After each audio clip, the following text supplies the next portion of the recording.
Assalamualaikum dan hai kepada semua pencatur. Hari ini saya ada satu game yang sangat menarik untuk dikongsikan dengan korang semua. Game ni telah diambil dari kejohanan Norway pada tahun 2005 dan kat sini kita ada putih yang dimainkan oleh Magnus Carlsen. Masa ni Magnus Carlsen baru sahaja berumur 14 tahun masih lagi muda remaja, menentang seorang International Master IM yang bernama Suna Telaksen Osmo. Susah, sangat panjang namanya. Harapnya saya sebut dengan betul. Dia ni juga berasal dari Norway. Jom kita tengok game yang sangat-sangat cantik ni. Kat sini kita ada putih yang dimainkan oleh Magnus Carlsen, manakala Telaksen Osmo pula memainkan hitam. Game dimulakan dengan naik ke F3. Kita ada naik ke F6, pawn ke C4, E6, D4, B6 dan juga G3. Kat sini hitam memilih untuk memainkan Queen's Indian Defense dan putih ataupun Magnus Carlsen memilih untuk meletakkan bishopnya di G2, satu diagonal yang bagus kat situ. Kita ada bishop ke A6 menyerang pawn yang berada di C4. B3 telah dimainkan mengawal pawn tersebut dan seterusnya B5. Pawn makan B5 dan bishop makan pawn B5. Kita ada bishop G2 diteruskan dengan gerakan pawn ke D5.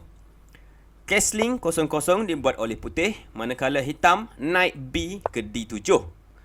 Naik C3 dimainkan menyerang bishop yang berada di B5, bishop melarikan diri ke A6 kembali, rook ke E1 dan bishop ke D6.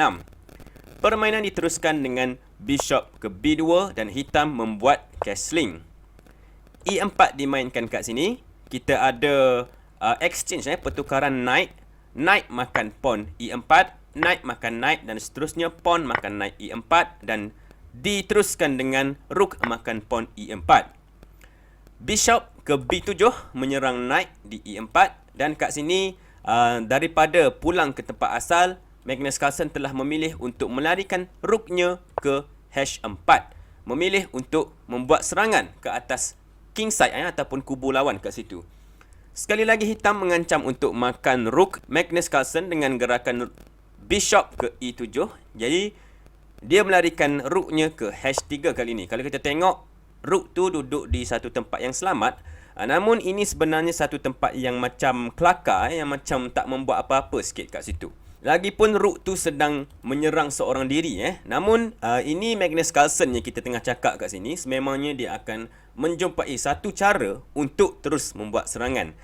Kat sini permainan diteruskan dengan knight ke F6.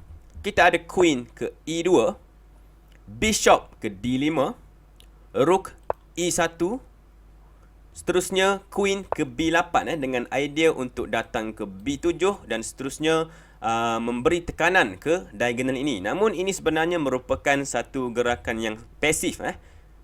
Magnus Carlsen meneruskan dengan knight ke E5. Kita ada queen ke B7, bishop makan bishop dan seterusnya queen makan bishop. Queen C2 telah dimainkan kat sini dengan idea untuk makan pawn di H7 kalau knight di F6 ni telah pun tiada. Namun kat sini hitam tidak menghiraukan ancaman tersebut. Sepatutnya dia menggerakkan pawn ke H6 untuk defend, untuk mempertahankan dulu posisi dia.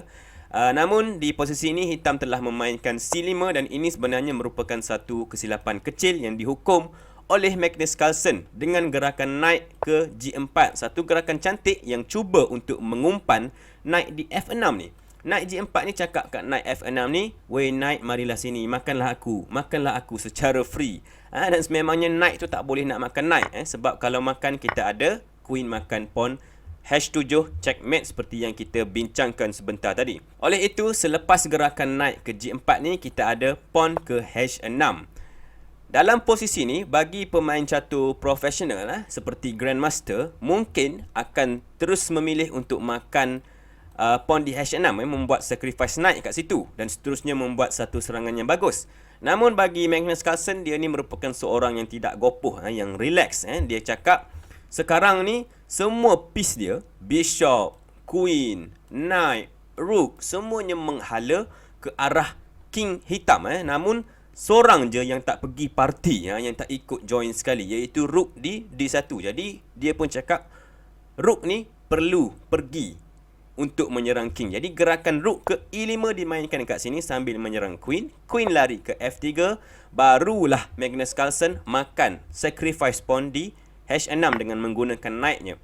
Pawn makan knight dan kita ada Rook makan pawn. Kita dapat tengok kat sini putih sedang membuat ancaman untuk Rook datang ke G5 checkmate.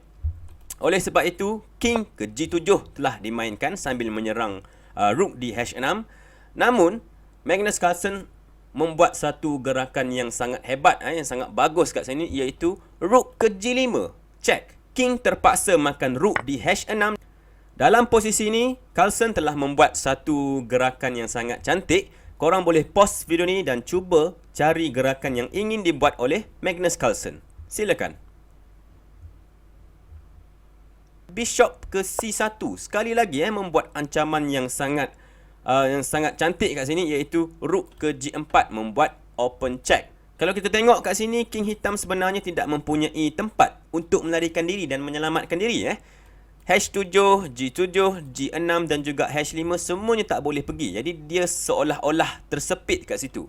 Jadi hitam telah memilih untuk makan pawn di D4 menggunakan pawnnya. Kita ada Rook ke G4 membuat check. Dalam posisi ini sememangnya hitam tak boleh nak melarikan kingnya ke H5 sebab Rook ke H4 akan membuat check. Oleh sebab itu selepas Rook ke G4 membuka laluan check bagi bishop ni, kita ada Queen ke E3. Ini merupakan satu gerakan yang terpaksa dilakukan oleh hitam kat sini. Jadi putih perlu berhati-hati kat sini. Kalau dia makan sahaja Queen tu dengan menggunakan pawn, hitam boleh makan Rook dengan menggunakan knight. Dan dalam posisi ini walaupun putih mempunyai satu Queen dan satu bishop, namun ia tak mencukupi untuk melawan keempat-empat piece yang hitam ada kat sini. Oleh sebab itu selepas Queen ke E3, kita ada gerakan Rook ke H4. Putih ataupun Magnus Carlsen tidak gopoh untuk membuat serangan untuk makan. Dia pergi check terlebih dahulu dan kat sini hitam terpaksa block, terpaksa halang dengan menggunakan knight H5. Sekali lagi dia memilih untuk membuat sacrifice, pengorbanan demi pengorbanan, iaitu dengan Rook makan knight di H5 membuat check. King terpaksa makan Rook tersebut dan kita ada Queen H7.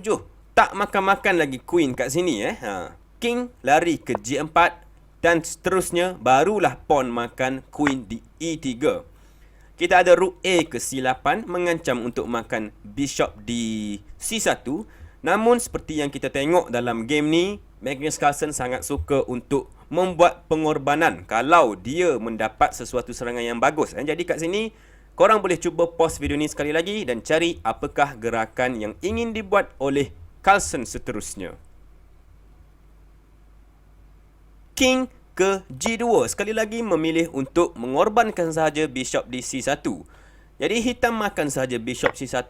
Kita ada gerakan seterusnya H3 dan kita dapat tengok dalam posisi ini hitam akan checkmate dalam 3 langkah. Okey, jadi King lari ke G5. Kita ada Queen ke G7. Kalau King lari ke H5, kita ada G4. King terpaksa lari ke H4 dan seterusnya Queen H6 checkmate. Jadi selepas H3 kita ada King ke G5, Queen G7 membuat check. King tak lari ke H5, dia memilih untuk lari ke F5, namun ini sama sahaja, checkmate 2 langkah dimulakan dengan pawn ke G4 check. King terpaksa ke E4 dan seterusnya Queen makan pawn di D4 checkmate. Satu game yang sangat cantik oleh Magnus Carlsen yang baru sahaja berusia 14 tahun pada ketika ini. Sacrifice demi sacrifice telah dilakukan. Akhirnya dia berjaya checkmate lawannya dengan hanya menggunakan Queen dan juga bantuan beberapa pawn. Sememangnya satu game yang saya rasa sangat menarik dan bersifat agresif kat situ. Baik, jadi saya rasa itu saja untuk kali ini. Silakan like, share dan juga subscribe kepada channel kami untuk terus menyokong usaha kami dalam menaikkan industri catur. Korang juga boleh pergi ke playlist kami untuk melihat video-video lain yang menarik. Selamat bercatur. Assalamualaikum. Bye-bye.